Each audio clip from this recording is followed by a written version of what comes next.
Lion L. Johnson, oftentimes referred to as the Lion during his lifetime, known also by the cognomen the First and the honorific Primaris Angelus Mortis, was the Primarch of the 1st Legion of Space Marines, the Dark Angels.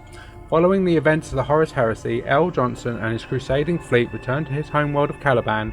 Inexplicably, they were fired upon by the Dark Angel forces garrisoned there under the command of his once trusted mentor and surrogate father, Luthor, who had been entrusted with the custodianship of Caliban in the Lion's absence.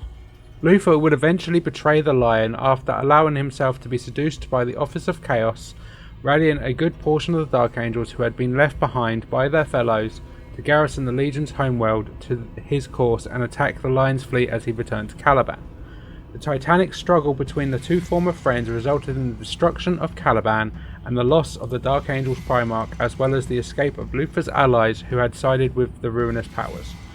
Known as the Fallen Angels amongst the former battle brothers of the First Legion, it became the overriding goal of the Dark Angels and all of their successor chapters, collectively known as the Unforgiven, after the second founding, to hunt down every one of the Fallen and get them to repent their betrayal of the Emperor and the Lion.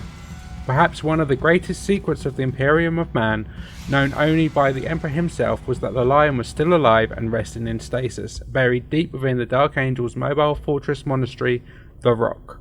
There he waited, fully healed from the wounds he received during the fall of Caliban, to be awakened to lead the Dark Angels in one final crusade to save mankind from all of the enemies who threaten it with extinction. And in the era Indomitus, during the Arcs of Omen campaign, that day came at last. The Lion now roams the galaxy once more. Come build, collect and play. Check out your local Warhammer store for more.